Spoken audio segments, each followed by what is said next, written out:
In this video, we will learn how to fix activation error 0xc004f074 in Windows 10.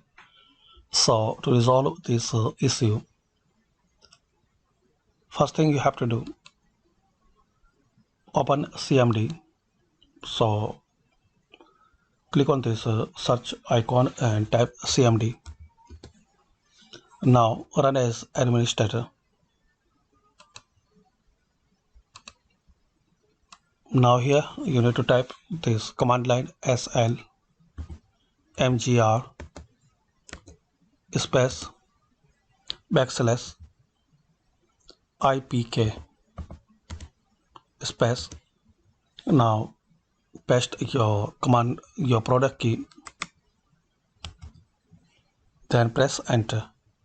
So you will see one pop-up and it will shows your product key installation is successful.